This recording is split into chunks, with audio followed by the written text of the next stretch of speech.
Oi, gente. Eu sei que o título pode parecer bombástico, meio exagerado, mas não é não. Segundo uma reportagem do Estadão, assinada por Isabela Palhares e com a colaboração de Fábio Grelletti, o governo federal que sempre disse, o governo de Bolsonaro, que sempre disse que iria priorizar a educação básica, está realizando maciços cortes na educação básica. E se isso não for revertido, se configura em uma grande mentira do ponto de vista eleitoral, porque o Bolsonaro, durante a campanha, disse que iria priorizar a educação básica e disse que não iria realizar cortes na educação básica. E não é isso que informações conseguidas pela reportagem do Estadão conseguiu chegar. O MEC, inclusive, confirmou que está realizando cortes seguindo a orientação fiscal. Então a gente vai conversar sobre isso no vídeo de hoje. Se você chegou agora, o canal é a Nova Máquina do Tempo, eu sou André Teixeira Jacobina, a gente fala de política, de ciência e de filosofia. Tem a sessão Diálogos, semana passada teve a participação brilhante de Maria Lúcia Fatorelli, que aliás eu vou citar no vídeo de hoje. Ela tem falas que são relevantes para esse vídeo de hoje. E no Filosofia Popular, em que eu discuto filmes, séries, quadrinhos, jogos, nas sextas-feiras. Se você gosta do que a gente faz aqui, é fácil. Só se inscrever, dar um like, compartilhar, ligar o sininho e, se quiser, pode nos apoiar no Apoia-se. Vai ter um link no comentário fixado no início dos comentários. Bem, o Ministério da Educação congelou mais recursos da educação básica do que das universidades federais, né? Apesar do discurso do governo federal de dar prioridade à base do ensino público, ao menos 2,4 bilhões de reais que estavam previstos para investimentos em programas de educação infantil e ensino médio foram bloqueados.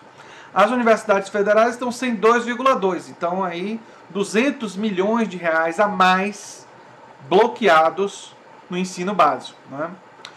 O contingenciamento vai na contramão do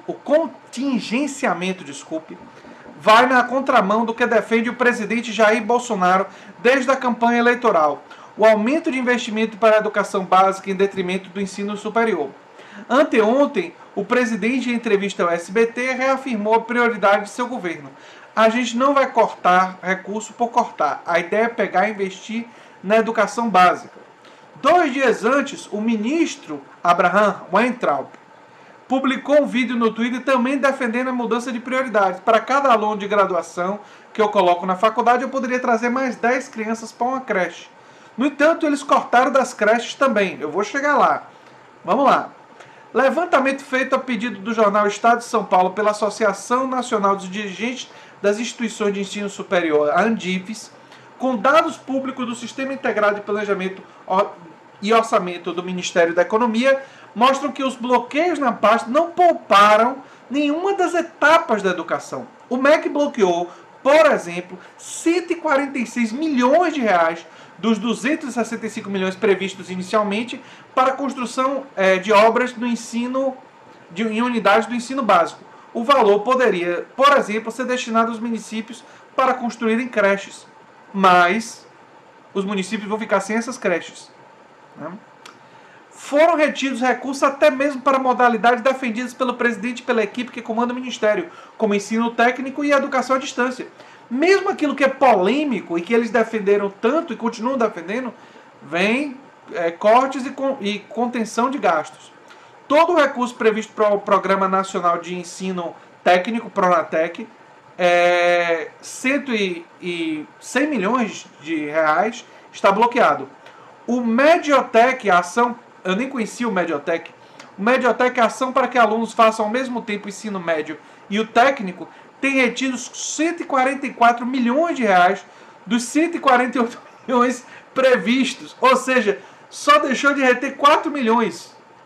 E é por isso que esse é o governo dos piores históricos de execução de orçamento da história. Porque esse orçamento, é bom lembrar, ele foi previsto no ano passado.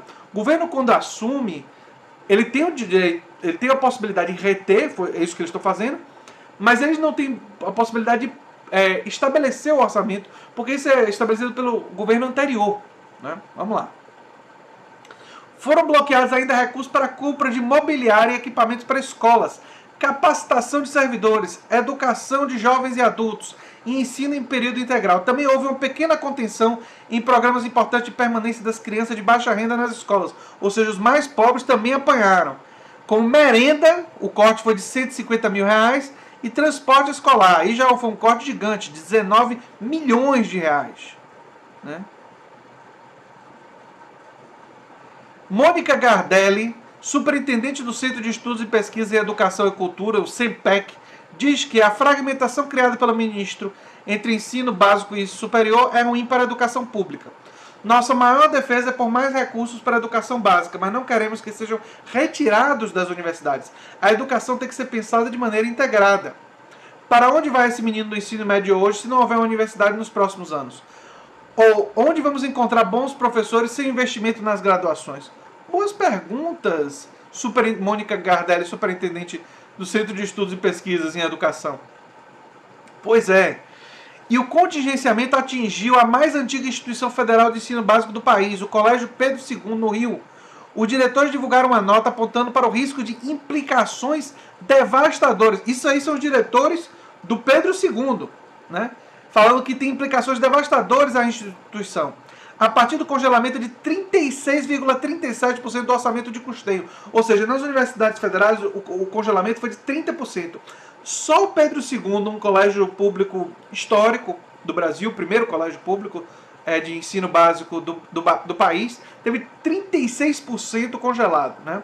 A escola, uma das mais tradicionais do Brasil, teve um bloqueio de R$18 milhões. Questionado sobre a educação básica, o MEC diz que está cumprindo o contingenciamento estabelecido pelo governo federal. Para garantir que cumprirá a meta fiscal, a equipe econômica estabeleceu que cerca de 30 bilhões dos gastos previstos ficarão congelados. Ou seja, não só com a PEC do teto, mas a equipe econômica, ou seja, Guedes e sua turma, basicamente definiram esse bloqueio de gastos. Isso vai ter implicações dramáticas na educação do país, e especialmente na educação básica, que foi dito pelo governo que era prioridade. Por isso que eu uso a palavra mentir, porque foi dito uma coisa e está sendo feita outra. Não é? Desse total, determinou inicialmente que 5,8 bilhões viriam do MEC, anteontem, em 1,6 bilhão o bloqueio da pasta. O Ministério estuda a melhor forma de cumprir a determinação. Ou seja, está cortando e bloqueando em todos os lugares onde é possível fazer isso. Bem, eu vou beber aqui minha água, porque depois dessa fica difícil, né? É importante pensar o seguinte: isso se aproxima de estelionato eleitoral. Muita gente acusou Dilma, naquela época, de estelionato eleitoral por Dilma ter dito que iria investir, que haveria dinheiro para investir, e quando ela assumiu houveram cortes, não na educação, mas houveram cortes, enfim, houve uma política no segundo governo Dilma que era um pouco diferente do que aquilo que foi dito em campanha, né? Nesse caso a diferença é brutal. Nós estamos falando de fazer exatamente o contrário do que foi dito que seria feito em campanha. E vale lembrar algumas coisas, inclusive sobre o maluco da Virgínia. O maluco da Virgínia, que indicou os ministros da educação, o Vélez e o atual, ele sempre falou da prioridade em alfabetização e educação básica. Esse sempre foi o discurso dele contra as universidades federais, que todo mundo sabe, ele tem pavor de universidade federal, ele tem todo aquele problema dele, a mágoa dele de ser ignorado, de ser, enfim, mal visto pelo ensino superior. Afinal, ele não é filósofo, é astrólogo. Mas ele tinha como resposta essa questão da prioridade da educação básica. O próprio Jair Bolsonaro, durante a campanha, falou isso múltiplas vezes, que a prioridade tem que ser o ensino básico e tudo mais. E o ensino básico é, sim, muito importante. Como a Mônica falou, é importante também ter uma visão, Mônica Gardelli, ter uma visão do todo, investir em universidades, investir no ensino básico. É necessário ampliar investimentos na educação num país como o Brasil. Isso não há dúvida sobre isso. Mas, e todos os países que se desenvolveram e que vêm de um histórico de subdesenvolvimento, eles investiram pesadamente em educação. Sempre foi uma prioridade. Basta olhar para o investimento que aconteceu na Coreia do Sul. Não é? Foi um exemplo de um país que investiu muito forte na educação. Então, mesmo para um projeto, digamos, liberal, ou do liberalismo social, de centro-direita, que não é o meu projeto vai muito além de simplesmente investir apenas em educação. Eu defendo a ampliação dos direitos sociais, fortalecimento da classe trabalhadora, ampliação do trabalho cooperativo, democratização dos espaços de política e de trabalho. Quer dizer, o meu projeto é muito mais ambicioso. Mas, para o mínimo, seria investimento em educação. O investimento em educação pública é uma coisa que até parte da direita liberal valorizava, pelo menos no passado. Não é? Enfim, e o que nós estamos vendo nesse governo são cortes maciços que vão produzir, vou ler de novo o que o Pedro Silva falou, catastróficos, né? Uma coisa absolutamente catastrófica, e é bom lembrar para as pessoas que isso tudo está sendo feito em nome de uma meta fiscal que visa pagar a dívida pública. Eu falei para vocês que eu ia citar Maria Lúcia Fattorelli. E está se fazendo tudo isso, e essa reforma da Previdência malvada com os pobres, e eu digo que ela é malvada com os pobres baseada em Denise Gentili, uma especialista em Previdência, assim como a Maria Lúcia Fattorelli, que também deixou isso muito claro na entrevista que fez comigo, na entrevista que eu fiz com ela. Enfim, tem os especialistas todos falando isso, tudo em nome de pagar a dívida pública. Uma dívida pública que nunca é auditada, que não é investigada, que tem fraudes, provavelmente tem fraudes. A probabilidade é altíssima que ela tenha fraudes. E nós não conseguimos fazer o que um país como o Equador fez. E nós não fizemos. E o que nós estamos fazendo é cortando na educação a possibilidade de desenvolver esse país. É muito complicado, gente.